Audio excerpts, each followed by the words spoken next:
ఓం శ్రీ గణేశాయ నమః. శ్రీమాత్రే నమః. శివాయ గురవే నమః. శ్రీకృష్ణ పరబ్రహ్మణే నమః. శ్రీరామాయ నమః. శ్రీ గురుభ్యో నమః. నారాయణం నమస్కృత్య నరం చైవ నరోత్తమం దేవీం సరస్వతీం వ్యాసం తతో జయముదీరయేత్. సచ్చిదానందరూపాయ విశ్వోత్పత్యాదిహేతవే తాపత్రయ వినాశాయ శ్రీకృష్ణాయ వయం నమః.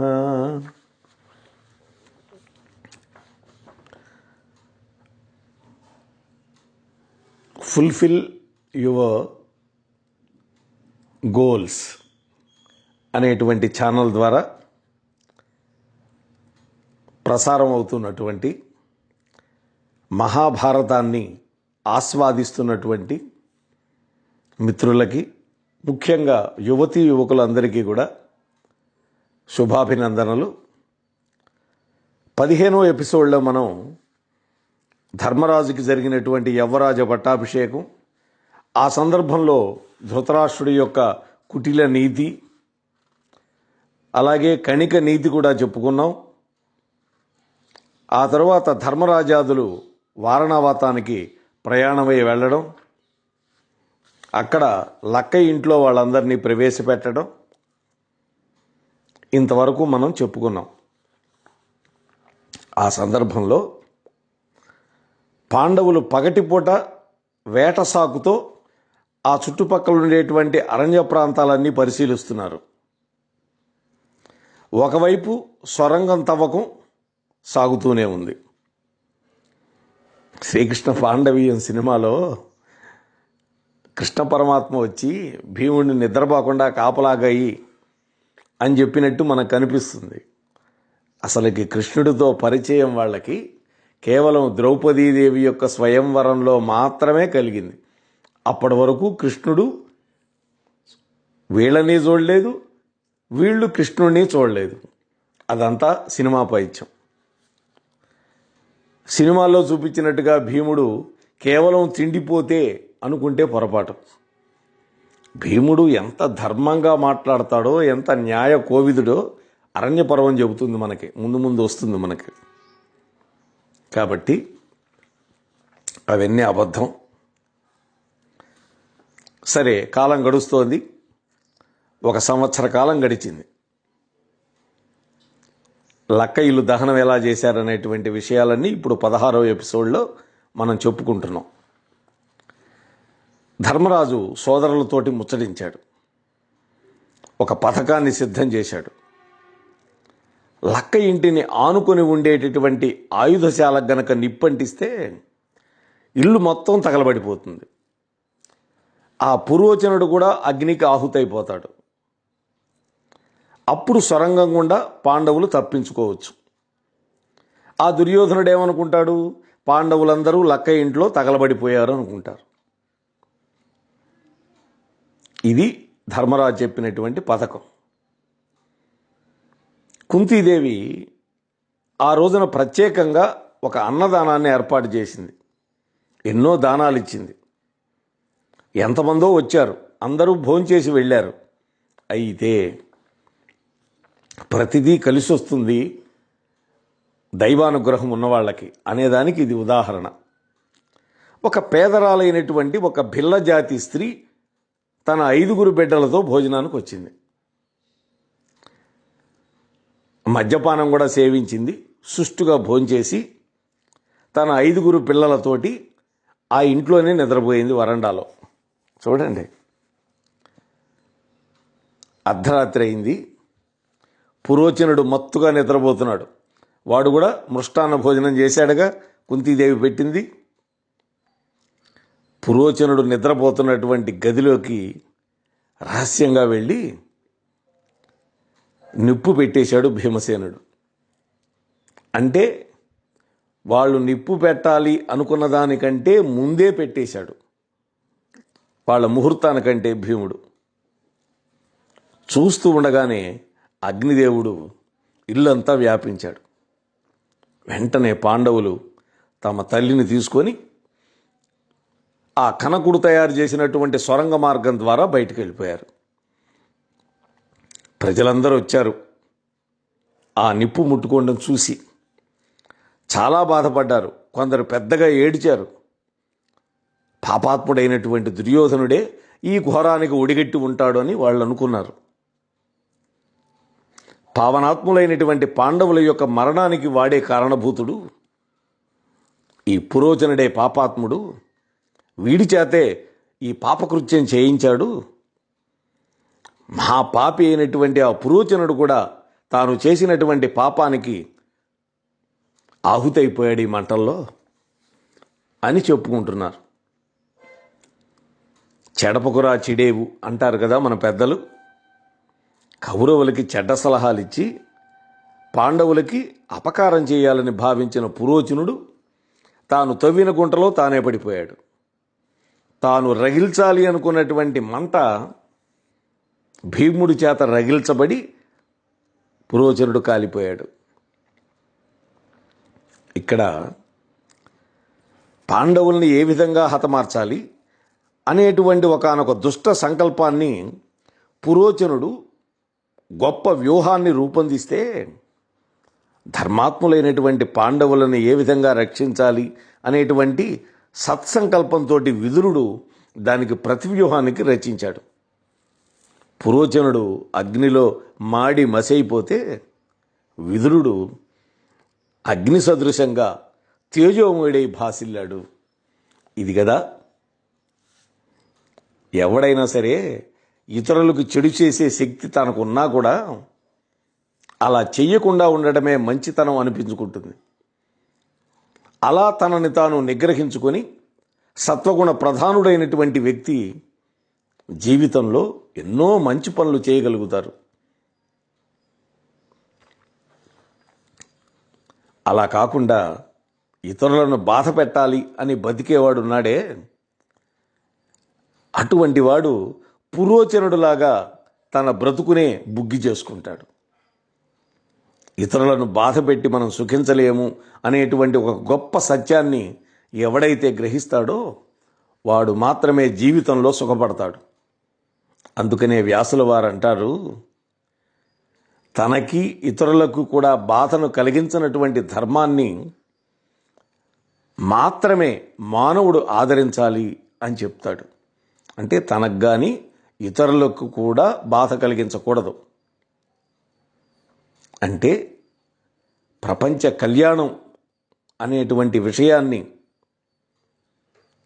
మనం మనస్సులో పెట్టుకొని మనం సర్వేషాం శాంతిర్భవతు అంటాం. మనం స్వస్తివాచకం పలుకుతాం. ఇది ప్రతివాడి యొక్క మనస్సులో సదా కదులుతూ ఉండాలి, మెదులుతూ ఉండాలి. ఈ లక్క ఇల్లు దహనం విషయంలో దుర్యోధనుడు పాండవులందరినీ లక్క ఇంట్లో పెట్టి కాల్చి చంపేయాలని ప్రయత్నించాడు. లక్క ఇంటికి వాడే నిప్పు పెట్టించాడు అని చెప్పుకుంటూ ఉంటారు ప్రజలు. అయితే జరిగింది మరొక విధంగా ఉందని ఇప్పటికే మీరు వింటున్నటువంటి మీకు అర్థమయ్యే ఉంటుంది. లక్క ఇంటిని నిర్మాణం చేయించింది దుర్యోధనుడే. ఎందుకని? అందులో పాండవులని వాళ్ళ తల్లిని పెట్టి తగలబెట్టాలి అనేటువంటి ఉద్దేశం. కానీ కాగల కార్యం గంధర్వులు తీర్చారా అన్నట్లుగా లక్క ఇంటికి నిప్పు పెట్టింది మాత్రం భీముడు. పెట్టమని చెప్పింది ధర్మరాజు. ఈ విధమైనటువంటి కార్యానికి రూపకల్పన చేసింది మహాజ్ఞాని అయినటువంటి విదురుడు.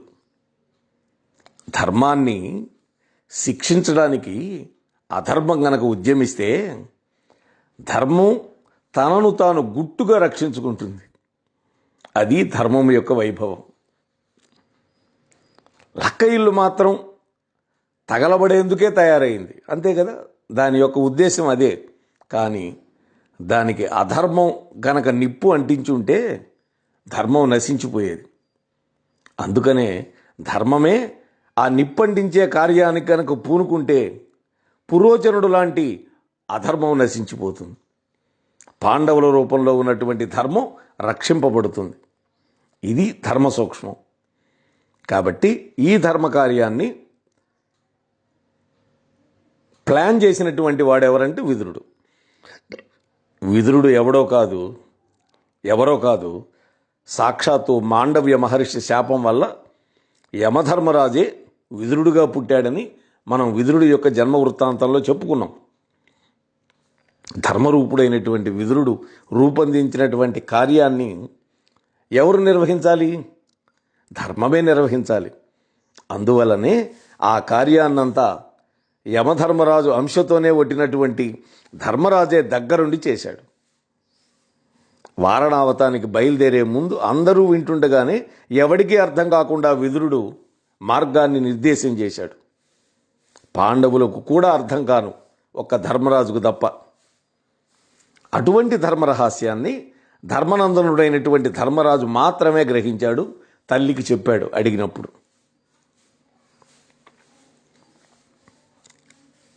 ధర్మ రహస్యాలు తెలిసినటువంటి మహాత్ముల యొక్క ఆదేశం మేరకి మరొక ఆలోచన లేకుండా ధర్మాసక్తి కలిగిన వాళ్ళు నడుచుకోవాలి అనే విషయాన్ని పరాశర స్మృతి కూడా చెప్పింది. ఓ జనమేజయ మహారాజా, సొరంగంలో ప్రవేశించినటువంటి పాండవులు రాత్రంతా నడుస్తూనే ఉన్నారు. ఒక అరణ్య ప్రదేశానికి చేరుకుంటున్నారు. అయితే అలిసిపోయారు, నిద్రా ప్రభావానికి లోనైనారు. అందువల్ల భీమసేనుడు తన వాళ్ళందరినీ భుజాల మీద వేసుకొని వెళ్ళిపోతున్నాడు. అంతటి అప్రహతిగతమైనటువంటి బలం కలిగినవాడు.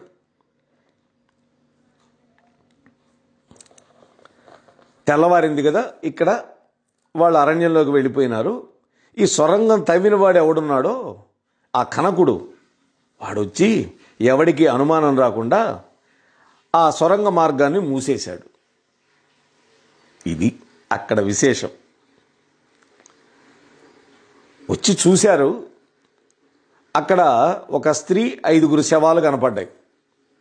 వాళ్లే పాండవులు, కుంతి అనుకున్నారు. ఒక బిల్ల స్త్రీ అక్కడ పడుకుంది అనుకున్నాక తన 5 బిడ్డలతోటి. చూశారా భగవంతుడు ఎలాంటి వాళ్ళకి ఎలాంటి మేలు చేస్తాడో. అంటే అక్కడ దుర్యోధనుడికి అనుమానం రాకుండా ఇవన్నీ జరిగిపోయినాయి. పాండవులు తప్పించుకున్నారు అనేటువంటి విషయం తెలియనీయకుండా ఈ సొరంగం తవ్విన వాడు వచ్చి ఆ సొరంగ ద్వారాన్ని మూసిపారేశాడు. ఇది సరే, అక్కడ పాండవులు అరణ్యంలోకి వెళ్ళారు అనుకున్నాం కదా. వాళ్ళు అలా ప్రయాణం చేసి గంగా తీరానికి చేరుకున్నారు. అక్కడ విదురుడు పంపిస్తే వచ్చినటువంటి ఒక నావికుడు ఒక నావను పెట్టుకొని రెడీగా ఉన్నాడు. ఎంత ప్రణాళికో చూడండి. ధర్మరాజును సమీపించి, అయ్యా, నేను మీ చిన్నాయన విదురుడు పంపిస్తే వచ్చాను. ఈ నావలో మీరు ఎక్కండి, ఇది వేగంగా ప్రవహిస్తుంది, ఇది యంత్ర సహాయంతో నడుస్తుంది అన్నారు. అంటే ఆ రోజుల్లోనే స్టీమర్లు కూడా ఉన్నాయని మనకు అర్థమవుతోంది. మనుషులు నడపడం కాకుండా యంత్రం. ఇవాళేదో మనం గొప్పగా తయారు చేసాం అనుకుంటున్నాం. భారతకాలం నాడే ఇవన్నీ ఉన్నాయని మనకి మహాభారతం చెబుతోంది. ఓ ధర్మరాజా, ఇది కెరటాలను ఛేదించుకుంటూ వెళ్ళిపోతుంది. అయ్యా, విదురుడు ఒక్క మాట చెప్పమన్నాడు మీకు. అరణ్యం అగ్నికి ఆహుతైపోతూ ఉంటే కన్నంలో ప్రవేశించినటువంటి ఎలకకి ఎటువంటి ప్రమాదం ఉండదని మీరు బయలుదేరే ముందు విదురుల వారు చెప్పారట కదా. నన్ను మీరు నమ్మటానికి ఈ మాట నన్ను చెప్పమన్నారు. అదే కోడ్ వర్డ్. అంతేకాదు, యుద్ధభూమిలో మీరు దుర్యోధనాదులను హతమార్చుతారని కూడా నన్ను చెప్పమన్నారు. నేను బయలుదేరే ముందు చివరగా ఒక్క మాటని విదురుల వారు చాలా బరువుగా బాధగా చెప్పారు. మిమ్మల్ని అందరినీ అక్కడ నుండే హృదయపూర్వకంగా ఆలింగనం చేసుకొని మీ శిరస్సులను మూర్కొని ఆశీర్వదించినట్లుగా చెప్పమన్నారు అని ఆ నావికుడు చెప్పగానే పాండవులు చేతులెత్తి హస్తినాపురం వైపు తిరిగి నమస్కారం చేస్తూ కళ్ళు మూసి ఆశీర్వాదాన్ని అనుభవిస్తూ అందుకున్నారు. అది పాండవుల యొక్క వైభవం. వెంటనే పాండవులు 5 కుంతీదేవి ఆ నావలోకి ఎక్కారు. మహావేగంతో ప్రయాణం చేసి ఆ నావ క్షణాల్లో గంగ యొక్క అవతల తీరానికి చేర్చింది. వెంటనే ఆ నావికుడు పాండవులకి జయం పలికి విదురుడికి వారు సమర్పించినటువంటి ప్రణామాలని తీసుకొని హస్తినాపురానికి వెళ్ళిపోయాడు. పాండవులు అరణ్యంలోకి ప్రవేశించారు. కారడవిలో కాపురం ఎలా చేశారో చూద్దాం ఆ రాత్రి. ముందుగా ఇక్కడ వారణావతంలో ఏం జరుగుతుందో చెప్పుకొని తర్వాత మళ్ళీ మనం పాండవుల దగ్గరికి కెమెరా యాంగిల్ మారుద్దాం. ఇక్కడ వారణావతంలో ఉండేటువంటి ప్రజలు దుర్యోధనుడిని ధృతరాష్ట్రుడిని తిట్టిపోస్తున్నారు. చూసారా? ఈ వార్త హస్తినాపురానికి చేరింది. ధృతరాష్ట్రుడు కుమారుడి యొక్క అభీష్టం నెరవేరింది అని లోపల సంతోషపడ్డాడు. కానీ ఇతరులకు అనుమానం రాకూడదుగా, అందుకని రోధించటం మొదలుపెట్టాడు. పాండురాజు నేడే మరణించినట్లుగా ఉంది అని మొసలి కన్నీరు కారుస్తూ ఉన్నాడు. విదురుడు కూడా వచ్చి తాను కూడా ఏడవటం మొదలుపెట్టాడు. ఎందుకని? విదురుడు కనుక ఏడవకుండా ఉంటే అనుమానం వస్తుంది దుర్యోధనుడికి, ధృతరాష్ట్రుడికి. అందుకని వాళ్ళని నమ్మించడం కోసం పాండవులు బతికి ఉన్నారని తెలిసినా కూడా ఆయన నటించాడు. ఆ తర్వాత పాండవులకు ఉత్తర క్రియలన్నీ ఘనంగా జరిపించమని ఆజ్ఞాపించాడు. కానీ మరణించకపోయినా ఉత్తర క్రియలు జరుపుతున్నారు. అడ్డుకోవడానికి అవకాశం లేదు. చూసారా ఎటువంటి పరిస్థితితో? అందుకనే వాళ్ళు చిరాయువులయ్యారు. ఇక్కడ ఈ సన్నివేశాన్ని మనం పరిశీలిస్తే ధృతరాష్ట్ర మహారాజు యొక్క ద్వంద్వ మనస్తత్వానికి అద్దం పడుతుంది. స్వయంగా తన సోదరుడు కుమారులు పరమ ధర్మాత్ములైనటువంటి పాండవులు మరణించారు అనేటువంటి దుర్భరమైనటువంటి వార్తను ఆలకించి ఎంతటి కఠినాత్ముడు కాకపోతే పైకి దుఃఖపడుతూ లోపల ఆనందిస్తాడు? ఆలోచించండి. ఎంత యాక్టర్ అయి ఉండాలి? ఆస్కార్ అవార్డు ఇచ్చినా సరిపోదు ఇలాంటి వాళ్ళకి. అందరినీ అంత్యక్రియలకు కూడా హాజరు కమ్మని ఆజ్ఞాపించాడు. అదేదో చూడదగినటువంటి ఉత్సవమైనట్లుగా. అంతటితో ఆగాడా? మరణించినటువంటి కుంతీ పాండవులకి ఘనంగా ఉత్తర క్రియలు నిర్వహించడానికి నాకు ఎంత సాధ్యమైతే అంత ధనాన్ని ఇస్తానని కూడా అన్నాడు. చూశారా?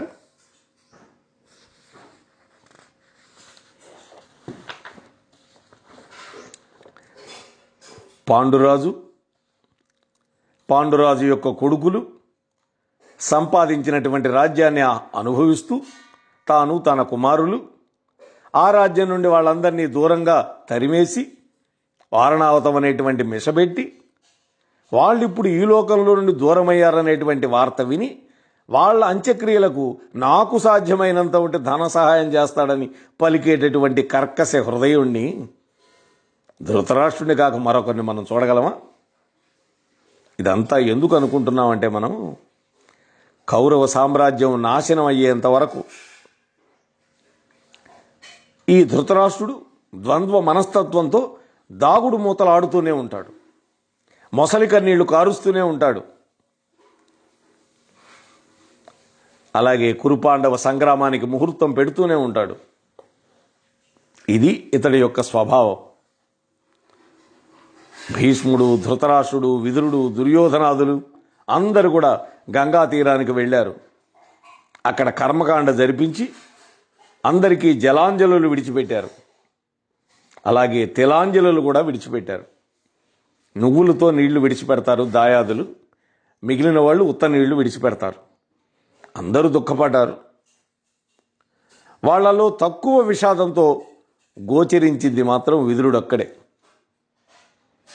తిరిగి వచ్చే సమయంలో భీష్ముడు కూడా తీవ్రమైనటువంటి శోకానికి గురయ్యాడు. ధర్మాత్ములైనటువంటి పాండవులను రక్షించుకోలేకపోయాను అనేటువంటి ఒక బాధ ఆయన ముఖంలో కనపడింది. అప్పుడు విదురుడు భీష్ముడిని ఓదార్చాడు.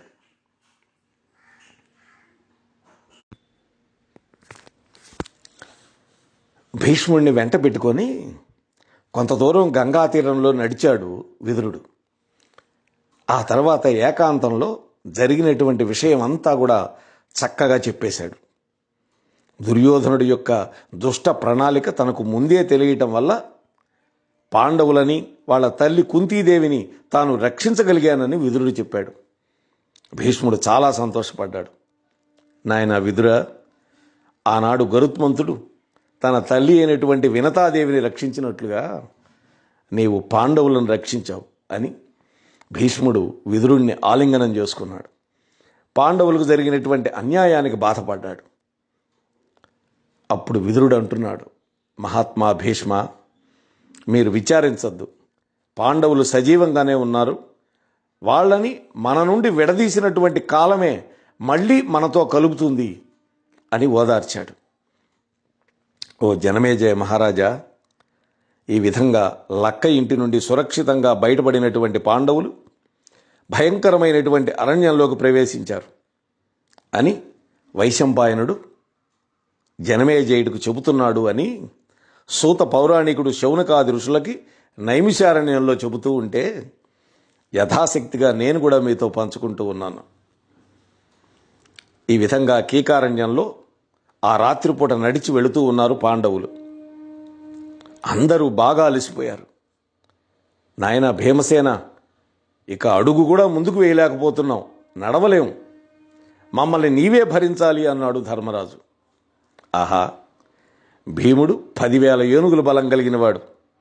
వెంటనే అందరినీ భుజాల మీదకి ఎక్కించుకొని మోసుకుంటూ పోతున్నాడు నిరాఘాటంగా.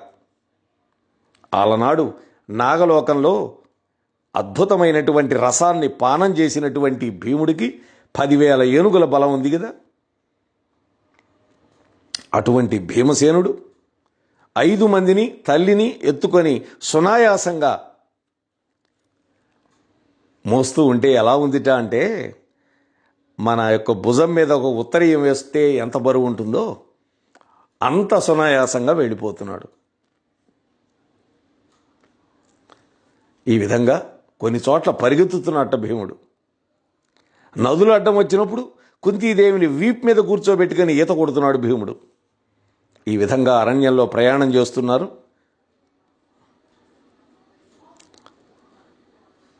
ఆ రాత్రిపూట ఒక చెట్టు కింద ఆగారు. కందమూలాలన్నీ కూడా తెచ్చి పెట్టాడు. అయితే మంచినీళ్లు దొరకల. పైగా అక్కడ కనిపిస్తున్నటువంటి మృగాలు, పక్షులు భయంకరంగా ఉన్నాయి. ఒకవైపు అలసిపోయి ఉన్నారు, మరొక వైపు ఆకలి, దప్పిక బాధ పెడుతున్నాయి. విధి వక్రిస్తే ఎవరి పరిస్థితి అయినా ఇలాగే ఉంటుందేమో. 5 మహావీరులైనటువంటి బిడ్డలు తన దగ్గరే ఉన్నా నీళ్లు లేక, ఆహారం లేక అలమటించే పరిస్థితి సంభవించింది కుంతీదేవి. ఆ విధంగా కుంతి బాధపడుతోంది. ఆ మాటలు భీముడి యొక్క హృదయం గాయపరిచింది. వెంటనే ధర్మరాజు యొక్క అనుమతి తీసుకొని నిర్మలమైనటువంటి ఉదకం కోసం అక్కడే అన్వేషించాడు. ఒక జలాశయం కనిపించింది. స్నానం చేశాడు.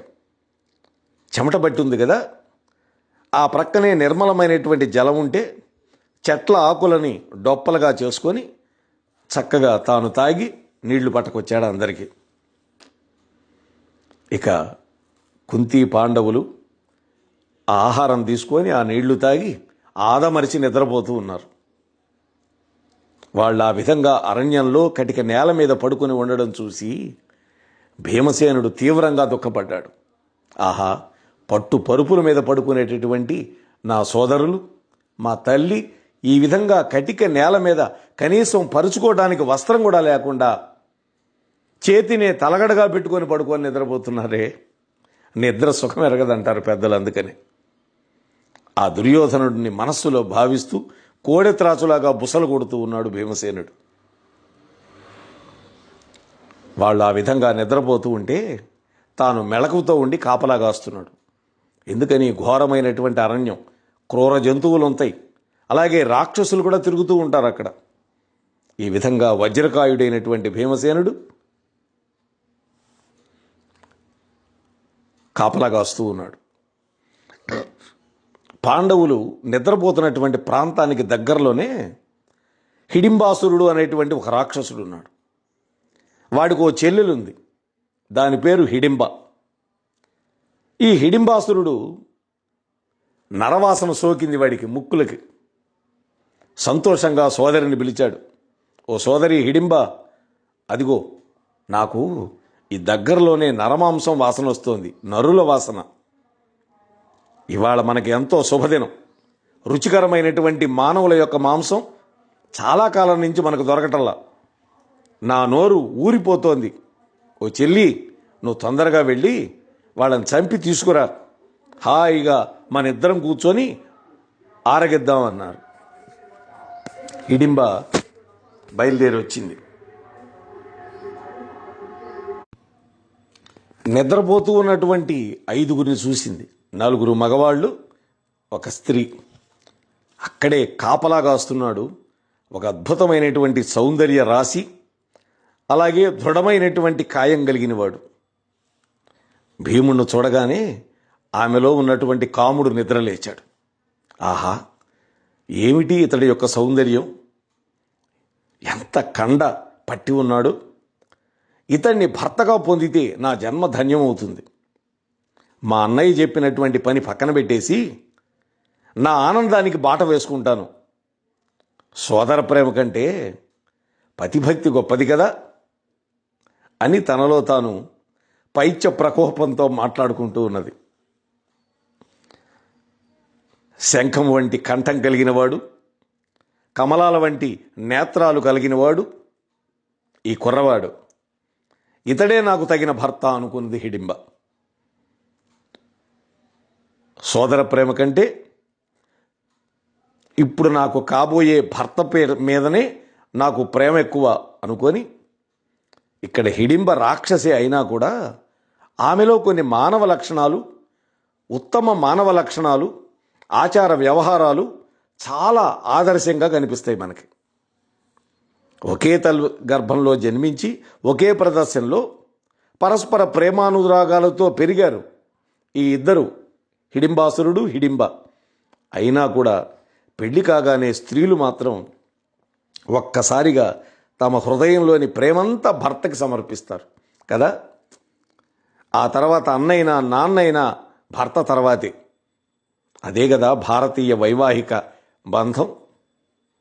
అందుకనే ఇక్కడ హిడింబ అనుకుంటున్నది సోదర ప్రేమ కంటే పతిభక్తే గొప్పదని. కాకపోతే భీమసేనుడు ఇంకా తనకు భర్త కాల, అయినా పతి అని మాట్లాడుతోంది. అంటే తాను వరించింది. భీమసేనుడు తనకు తప్పకుండా భర్త అవుతాడని ఆమె యొక్క నిర్మలమైనటువంటి హృదయం ఆమెకి చెబుతోంది. తనని తిరస్కరించడు అని భావించడానికి తన మీద తనకు ప్రగాఢమైనటువంటి విశ్వాసం ఉంది హిడింబకి. కామరూపిణి అయినటువంటి హిడింబ మరుక్షణమే సర్వలక్షణ లక్షితాంగి అయినటువంటి పున్నమి నాటి చంద్రుడు వంటి మొహంతో, పూల జడతోటి సర్వాంగ సుందరంగా తయారైపోయింది. రాక్షసులకి కామరూప విద్య తెలుసు. అంటే ఏ రూపాన్ని కావాలంటే ఆ రూపాన్ని ధరించగలిగినటువంటి శక్తి. వెంటనే చిరునవ్వులు చిందిస్తూ భీమసేనుడిని సమీపించింది. ఏం మాట్లాడుతుందో చూడండి.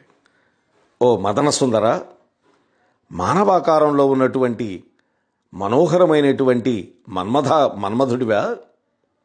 ఓ మోహనవదన, ఎవరు మీరు? ఎక్కడి నుంచి వచ్చారు? ఈ దేవతామూర్తులు ఎవరు? ఆ వృద్ధురాలు ఎవరు? వీళ్ళకి నిద్ర ఎలా పడుతోంది? బహుశా ఇది రాక్షసుల యొక్క నివాస స్థలమని వీళ్ళకి తెలియదు కాబోలు. ఇక్కడ హిడింబాసురుడైనటువంటి ఒక ఘోరమైనటువంటి రాక్షసుడు ఉన్నాడు. వాడు మా అన్నయ్య, నరమాంస భక్షకుడు. మిమ్మల్ని చంపి తెమ్మని నన్ను పంపించాడు. నేను అందుకే వచ్చాను. కానీ మీ సుందరమైనటువంటి రూపాన్ని చూడగానే నా మనస్సు ఏదో అయిపోయింది. నేను మీ దాన్ని కాదనకుండా నాకు మీ పొందుని చేకూర్చండి, నన్ను అనుగ్రహించండి. అపాయం నుండి మిమ్మల్ని కాపాడుతాను, మిమ్మల్ని ఆకాశంలో తిప్పుతాను అంటూ ఆగకుండా చెప్పుకుపోతోంది హిడింబ. అప్పుడు భీముడు అన్నాడు, ఓ కామిని, నువ్వు హద్దు మీరు ప్రవర్తిస్తున్నావు. నీలాంటి కామ పిశాచితోటి చెరించేటటువంటి మోహం నాకు లేదు. అలాగే వీళ్ళని రాక్షసుడు ఆహారంగా స్వీకరిస్తూ ఉంటే చూస్తూ కూర్చునేటటువంటి పిరికి పందని అనుకుంటున్నావా? నేను కూడా మహాబలవంతుడినే. నువ్వు పోయి మీ అన్నయ్యను పంపించు, ఆ తర్వాత అతన్ని యమపురికి పంపిస్తా నేను అన్నాడు భీముడు. అక్కడ హిడింబ వెళ్ళి చాలాసేపు అయింది. ఎందుకని ఇంకా రాలేదు అని ఆలోచించి హిడింబాసురుడే బయలుదేరి వచ్చాడు. ఎందుకని? వాడికి ఎప్పుడెప్పుడు నరమాంసం తిందామా అని ఆలోచన. భయంకర రూపంతో వాడు ఆషాఢ మేఘంలాగా కనిపిస్తూ ఉన్నాడు, నల్లగా ఉన్నాడు.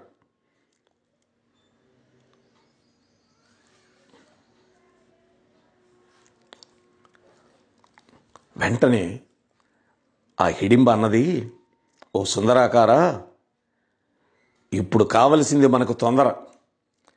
నీవు నీ వాళ్ళని తొందరగా లేపు, అందరూ నా ఒళ్ళో కూర్చోండి, ఆకాశ మార్గంలో తీసుకువెళ్ళి మిమ్మల్ని అందరినీ మా అన్నయ్య బారి నుంచి రక్షిస్తాను, వాడు వచ్చేస్తున్నాడు అన్నది హిడింబ. ఏమిటి తెగవాగుతున్నావు? కాసేపు చూస్తూ ఉండు. ఏనుగు తొండాల వంటి నా చేతుల మధ్య మీ అన్న తూనీగలాగా ఎట్లా నలిగిపోతాడో చూద్దుగాని. తలుపు సందుల్లో పడి నలిగిపోయినటువంటి చేతి వ్రేళ్లలాగా మీ అన్నయ్య యొక్క అవయవాలు నా తొడల సందులో పడి పచ్చడైపోతాయో చూస్తావు నువ్వు అన్నాడు భీముడు. క్రుద్ధుడైనటువంటి హిడింబాసురుడు అక్కడే నిలబడి భీముడితో మాట్లాడుతున్నటువంటి చెల్లెల్ని చూశాడు. ఏమే హిడింబ, రాక్షస జాతికే మచ్చ తెచ్చేవే నువ్వు? ఏ ధైర్యంతో ఇలా ప్రవర్తిస్తున్నావు? ఈ మానవుడికి మనస్సును పారేసుకునే ప్రాణానికి ముప్పు తెచ్చుకుంటావా? అంటే ఈ మానవుడి యొక్క మోజులో పడి నా చేతిలో చస్తావా? ముందు నిన్ను, ఆ తర్వాత వీణ్ణి ఇప్పుడే చంపేస్తాను. అక్కడ చిత్రంగా గుప్తంగా ప్రేమ పాటలు పాడుకుంటూ ఆడుకుందు గాని స్వర్గలోకంలో అంటూ హిడింబని ముందుగా చంపటానికి ఉద్యమించాడు. ఆగు, ఈ హిడింబ స్త్రీ, పైగా నిరపరాధి. అబలను వధించడం నీచులు చేసే పని. ఆమె తప్పు లేదు. నువ్వు చెప్పినట్టు చేయడానికి వచ్చింది. నన్ను చూసి మనస్సు పట్టు తప్పింది అంతే. నీకు శక్తి ఉంటే, ధైర్యం ఉంటే నా మీద చూపించు నీ ప్రతాపం అన్నాడు భీముడు. వెంటనే నీ తల ముక్కలు చేస్తా. కుక్కలు నక్కలు నీ దేహాన్ని చప్పరిచ్చేస్తాయి. సింహం ఏనుగుని చంపినట్లుగా నిన్ను చంపేస్తాను. నీ వల్ల ఈ అరణ్యానికి ఏర్పడినటువంటి అపాయాన్ని అంతం చేస్తాను అన్నాడు భీముడు. భీముడి యొక్క మాటలకి కోపం వచ్చింది హిడింబాసురుడికి. ఓరీ మానవాధవ, నేనేమిటో నా బలమేమిటో తెలియక వాగుతున్నావు. నీకు కాలం మూడింది. నీ నూకలు చెల్లిపోయిన ఈ భూమి మీద నీ దేహాన్ని క్షణంలో ముక్కలు చేసి చప్పరిచ్చేస్తాను. నీ వేడి రక్తాన్ని జుర్రుకొని తాగుతా అంటూ హిడింబాసురుడు భీముడి మీదకు దూకాడు. మృగరాజు లేడిని ఈడ్చుకొని పోయినట్లుగా హిడింబాసురుడిని దూరంగా తీసుకువెళ్ళాడు భీముడు. ఎందుకని? అక్కడ నలుగురు సోదరులు, తల్లి నిద్రపోతున్నారు. వాళ్ళకి నిద్రాభంగం కాకూడదని దూరంగా వెళ్ళి వాళ్ళిద్దరూ భయంకరంగా పోరాడుతున్నారు. చెట్లు పీక్ కొట్టుకుంటున్నారు. ఆ దృశ్యం ఉద్విగ్న మనస్సుతోటి ఆ హిడింబ చూస్తూ ఉన్నది. పరస్పరం పోరాడుకుంటూ వాళ్ళు చేసే గర్జనలకి కుంతి, ధర్మరాజు, మిగతా ముగ్గురు తమ్ముళ్ళు మేల్కొన్నారు. వాళ్ళకి ఎదుటిగా హిడింబ కనపడింది. మనోహరమైన రూపంతో మంజుల మనోజ్ఞంగా కనిపిస్తున్నటువంటి హిడింబను చూసి, అమ్మా అతిలోక సుందరి, ఎవరు నువ్వు? నువ్వు దేవలోకం నుండి వచ్చినటువంటి అప్సరకాంతవా లేక వనదేవతవా? ఏ పని మీద ఇక్కడికి వచ్చావు అని అడిగింది కుంతి. అప్పుడు హిడింబ అంటున్నది, ఓ దేవి, ఈ అరణ్య ప్రాంతంలో హిడింబాసురుడు అనేటువంటి నా అన్న ఉంటున్నాడు. నేను వాడికి చెల్లెల్ని, నా పేరు హిడింబ అంటూ జరిగిందంతా పూసగుచ్చినట్టు చెప్పింది.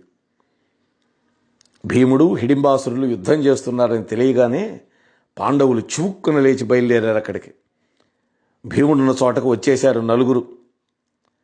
వాళ్ళిద్దరినీ చూసినటువంటి అర్జునుడు నవ్వుతూ అన్నయ్యతో అంటున్నాడు, అన్నా ధర్మరాజా,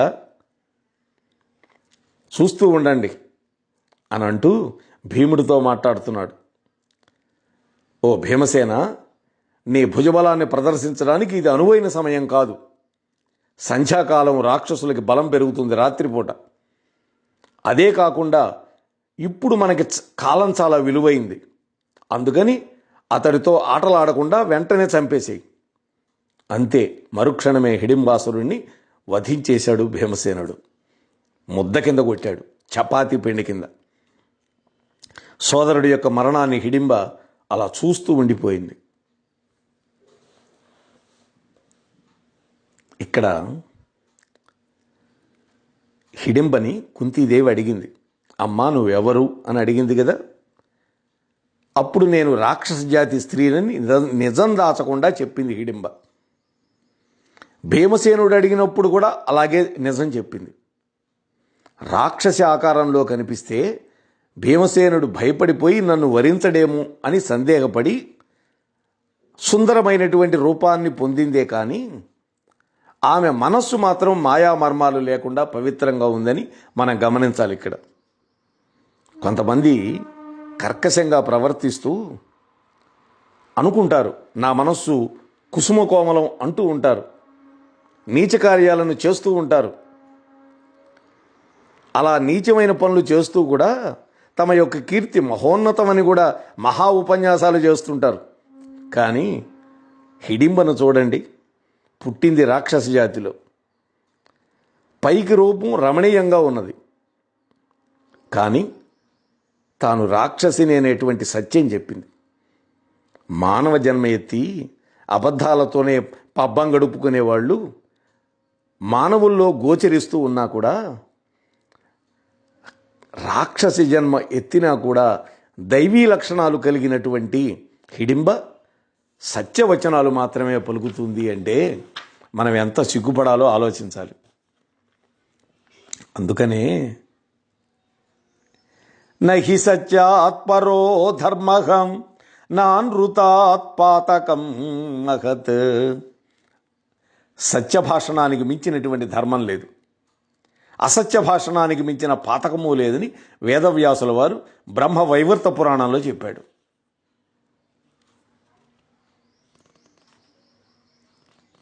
వెంటనే అర్జునుడు అన్నాడు, అన్నయ్య, దగ్గరలోనే ఏదో ఒక నగరం ఉన్నట్టు నాకు అనిపిస్తోంది, మనం తొందరగా బయలుదేరి వెళ్ళాలి అన్నాడు.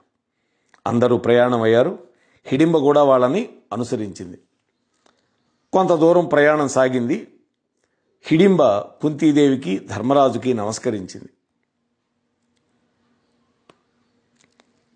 మాట్లాడుతూ ఉంది, హే ప్రాణసఖ, మొదటి చూపులోనే నా మనస్సు నాకు దూరమై మీ కుమారుడైనటువంటి ఈ దృఢకాయుడిని చేరుకున్నది.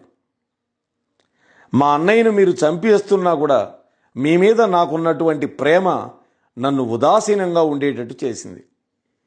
అందువల్ల నన్ను మీరు అనుగ్రహించండి అని భీముడితో అంది. చూశారా, కుంతీదేవికి ధర్మరాజుకి నమస్కరించి భీముడితో మాట్లాడుతోంది. అప్పుడు భీముడు అన్నాడు, నీ మాయ మాటలకి మోసపోయేవాళ్ళు ఎవరూ లేరు ఇక్కడ. నీ దారి నువ్వు చూసుకో, లేదా మీ అన్న పోయినటువంటి దారిలోనే నువ్వు కూడా పోవాల్సి వస్తుంది, జాగ్రత్త అని హెచ్చరించాడు. కానీ ధర్మాత్ముడైన ధర్మరాజు వారించాడు. హాని చేయనటువంటి హిడింబకి ఎటువంటి హాని తలపెట్టవద్దు అన్నాడు ధర్మరాజు.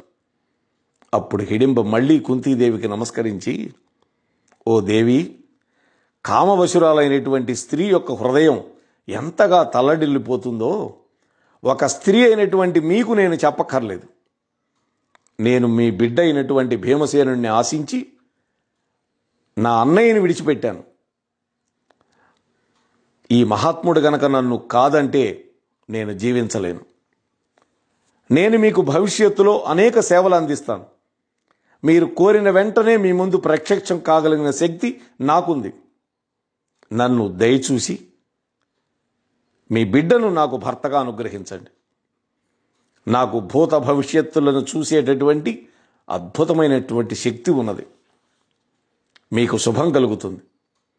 ఈ సమీపంలోనే ఒక సరోవరం ఉంది. మీరందరూ అందులో స్నానం చేసి తీరంలో ఉన్నటువంటి చెట్ల నీడల్లో కూర్చోండి. అక్కడికి వేదవ్యాసుల వారు వస్తారు. దుర్యోధనుడు లక్క ఇల్లు నిర్మించడం, విదురుడు మిమ్మల్ని కాపాడటం అన్నీ ఆ మహాత్ముడు గ్రహించాడు. ప్రస్తుతం ఆయన శాలిహోత్రుడి యొక్క ఆశ్రమంలో ఉన్నారు అని హిడింబ చెప్పింది. ఇదే కదా ఆశ్చర్యం. కుంతీదేవి మహాసాధ్వి, పైగా మంచి తెలివితేటలు కలిగింది. హిడింబ యొక్క ప్రవర్తనని, ఆమె మాటల్లోని ఔచిత్యాన్ని అర్థం చేసుకుంది.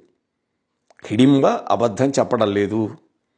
ఏది దాచుకోకుండా ఉన్నది ఉన్నట్లుగా చెప్పింది. పైగా తమ జీవితంలో జరిగినటువంటి సంఘటనలు కూడా చెప్పింది. భవిష్యత్తులో జరగబోయేది కూడా చెబుతోంది.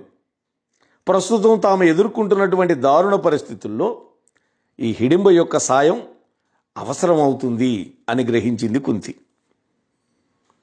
ఇక్కడ హిడింబ పుట్టింది రాక్షస జాతులనే కావచ్చు, కానీ ఆమెలో రాక్షస లక్షణాలు కనపట్టాల. ఎవరినైనా గుణప్రధానంగా చూడాలే కానీ జాతిని బట్టి, జన్మను బట్టి మనం చూడకూడదు. అనుకున్నది ఆ విశాల హృదయం కలిగినటువంటి, వివేకం కలిగినటువంటి కుంతీదేవి. అంటే ఇక్కడ తమకి హిడింబ అవసరమే కాకుండా ఆమెకు పుట్టబోయే సంతానం యొక్క ఉపయోగం కూడా ఉంటుంది అని కుంతీదేవి ఊహించింది. వెంటనే కుంతి ధర్మరాజును పిలిచింది. నాయన, ఈ అమ్మాయి ధర్మ ప్రవర్తనతోనే కనిపిస్తోంది. అందులో మన భీమసేనుణ్ణి మనసారా ప్రేమించింది. మనం అనుమతిస్తే మనకొక వంశోద్ధారకుడు కూడా ఈ అమ్మాయి వల్ల పుడతాడు అన్నది కుంతి. అప్పుడు హిడింబ, నీ విషయం సరే, నేను చెప్పేది విను అంటున్నది కుంతి. మా భీమసేనుణ్ణి సంధ్యాకాలంలో అగ్నిహోత్రాలకి ఆటంకం కలిగించకుండా నువ్వు ప్రవర్తించాలి. సూర్యాస్తమయం వరకే భీమసేనుడు నీ దగ్గర ఉంటాడు, అంటే పగటిపూట మాత్రమే. రాత్రిపూట మాతోనే ఉంటాడు. అనురాగ హృదయంతో భీముణ్ణి సేవించి నువ్వు పుత్రవతివికా అని దీవించింది కుంతీదేవి, అలాగే ధర్మరాజు కూడా. అప్పుడు ధర్మజ్ఞుడైనటువంటి ధర్మరాజు కూడా తల్లి హృదయాన్ని అర్థం చేసుకున్నాడు. పెద్దవాడికి పెళ్లి కాకుండా రెండో వాడికి పెళ్లి కావడం అనేది సంప్రదాయ విరుద్ధంగా మనకు కనిపిస్తుంది ఇక్కడ. కానీ హిడింబ భీమసేనుల యొక్క వివాహానికి ముందు అంగీకరించిన వాడు ధర్మరాజు. ఇక్కడ మరొక సూక్ష్మమైనటువంటి ధర్మరహస్యం కూడా ఉంది, రాజనీతి కూడా ఉన్నది. ధర్మరాజు హిడింబను దీవిస్తూ పగటిపూట భీమసేనుడు నీతోనే విహరిస్తాడు అని చెప్పాడు, రాత్రిపూట మాత్రం మాకు రక్షణగా ఉండాలి అని చెప్పాడు కదా. ఇది కాస్త ఆలోచించాలి. భయంకరమైన అరణ్యంలో ఉన్నంత మాత్రాన రాత్రిపూట భీమసేనుడు వారికి రక్షణ అవసరమా? వాళ్ళేం తక్కువ వీరులా? అర్జునుడు లేడా? భీముడు లేకపోతే అర్జునుడు ఉన్నాడు కదా, నకుల సహదేవులు ఉన్నారు కదా, ఒకరెందుకు? ధర్మరాజు తానే గొప్ప యుద్ధవీరుడు కదా. మరి ఎందుకు ఇలా అన్నాడు? పగటిపూటే కలిసి చరించమని చెప్పడంలో ఒక ఆంతర్యం ఉన్నది. భవిష్యత్తులో జరగబోయేటటువంటి మహాభయంకర సంగ్రామంలో రాక్షస మాయాశక్తి యుక్తులు అవసరం వీళ్ళకి. మహాబలాఢ్యుడైనటువంటి హిడింబ భీమసేనులకు పుట్టబోయేటటువంటి కొడుకు మహాపరాక్రమవంతుడే ఉంటాడని ధర్మరాజు యొక్క అభిప్రాయం. అంతేకాదు, ఆ పుట్టబోయేటటువంటి పిల్లవాడిలో తల్లి లక్షణాలు, తల్లి యొక్క పోకడలు, శక్తియుక్తులు అవసరమని కూడా ధర్మరాజు భావించాడు. అందుకని రాత్రిపూట తమ దగ్గరే ఉంటాడని, పగటిపూట హిడింబతో ఉంటాడని చెప్పాడు. రాత్రిపూట సోదరుల మధ్య ఉంటాడు కాబట్టి హిడింబను కలిసే అవకాశం లేదు. హిడింబ భీమసేనుల యొక్క సమాగం ఎప్పుడు జరుగుతుంది? అప్పుడు కేవలం పగటిపూట మాత్రమే కలుగుతుంది. పగలు సంపర్కం జరిగిన కారణంగా వాళ్లకు పుట్టబోయేటటువంటి పిల్లవాడు రాక్షసుడే అవుతాడు అనేది దృఢాభిప్రాయం. అందుకని పగటిపూట సంగమం చెయ్యకూడదు స్త్రీతోటి, భార్యతోటి అనేది పెద్దవాళ్ళు పెట్టిన నియమం. సరే, పిల్లవాడే పుడతాడా అని నమ్మకం ఏంటి? అమ్మాయి పుట్టొచ్చు కదా. అవును, ఆ అవకాశాన్ని కూడా మనం తోసిపుచ్చలేం. అందుకనే పుత్రవంతుడివి కా అని ఆశీర్వదించాడు ధర్మరాజు. సుపుత్రుని కనమని ఆశీర్వదించాడు. కుంతీదేవి కూడా భీముడిని ఒప్పించింది. కానీ హిడింబ ఒక పుత్రుణ్ణి కనే వరకు మాత్రమే ఆమెతో ఉంటాను అనే విషయం భీముడు కూడా తెగేసి చెప్పేశాడు. హిడింబ అంగీకరించింది. హిడింబా భీములకి అడవిలోనే వివాహం జరిగిపోయింది. గాంధర్వ పద్ధతిలో, మంత్రాలు తంత్రాలు లేవుగా. భీముడి వల్ల హిడింబకు ఒక కొడుకు పుట్టాడు. ఆ కొడుక్కి తల మీద జుట్టు లేదు. అందుకని తల మీద జుట్టు లేదు కాబట్టి వాడికి ఘటోత్కచుడు అనేటువంటి పేరు పెట్టారు. ఘటహ అంటే తల మీద, ఉత్కచహ అంటే జుట్టు లేదని, అంటే బట్టనెత్తివాడని ఒక రకంగా చెప్పాలంటే.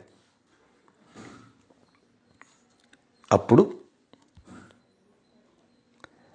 అమ్మా, నాకు పిల్లవాడు పుట్టాడు. నియమం ప్రకారం భీమసేనుడితో నేను విహరించే కాలం కూడా సమాప్తం అయిపోయింది. నా మీద అనుగ్రహం ఉంచండి అన్నారు. ఆ రోజుల్లో రాక్షసులు పిల్లల్ని కంటే వాళ్ళు వెంటనే పెద్దవాళ్ళు అయిపోతారు. ఈశ్వరుడి యొక్క వరం అది. మీరు ఎప్పుడు కోరుకుంటే అప్పుడు మీ ముందు ఉంటాడు నా కొడుకు నేను అని అందరి ఆశీర్వాదాలు పొంది ఆ పిల్లవాడిని తీసుకొని తన దారిని తాను వెళ్ళిపోయింది. ఆ తర్వాత ఘటోత్కచుడు మాట్లాడాడు. వెళ్ళబోయే ముందు తండ్రులకి, నాయనమ్మకి నమస్కారం చేశాడు. నాకు కూడా అనుజ్ఞ ఏమిటి అని అడిగాడు. నాయన, నాకు నీవు ప్రథమ పౌత్రుడివి, కుంతీదేవి అంటున్నది. అంటే మొట్టమొదటి మనవడివి. ఈ పాండవుల యొక్క కొడుకుల్లో పెద్దవాడివి నీవే. నువ్వు మమ్మల్ని కనిపెడుతూ ఉండాలి అన్నది కుంతీదేవి. అప్పుడు ఘటోత్కచుడు మాట్లాడుతున్నాడు. ఓ దేవి, శక్తి సామర్థ్యాల్లో రావణ, ఇంద్రజిత్తులు కూడా నాకు సాటిరారు. మీరు నన్ను స్మరించుకోగానే మరుక్షణంలో మీ ముందు ఉంటాను అని చెప్పి సెలవు తీసుకొని ఘటోత్కచుడు తల్లిని అనుసరించి వెళ్ళిపోయాడు. ఈ ఘటోత్కచుడు కర్ణుడు ఇంద్రదత్తమైనటువంటి శక్తి అనేటువంటి అస్త్రాన్ని అర్జునుడి మీద ప్రయోగించకుండా అడ్డుకున్నటువంటి మహాత్ముడు. ఇది ఘటోత్కచుడి యొక్క వైభవం. ఈ విధంగా మనం ఇవాళ ఒక్క 3-4 నిమిషాలు మించాము. మిగిలినటువంటి కథని రేపటి రోజు మనం చెప్పుకునే ప్రయత్నం చేద్దాం. అంతవరకు మీ వద్ద సెలవు తీసుకునే మీ ధర్మవరపు వెంకటరమణ.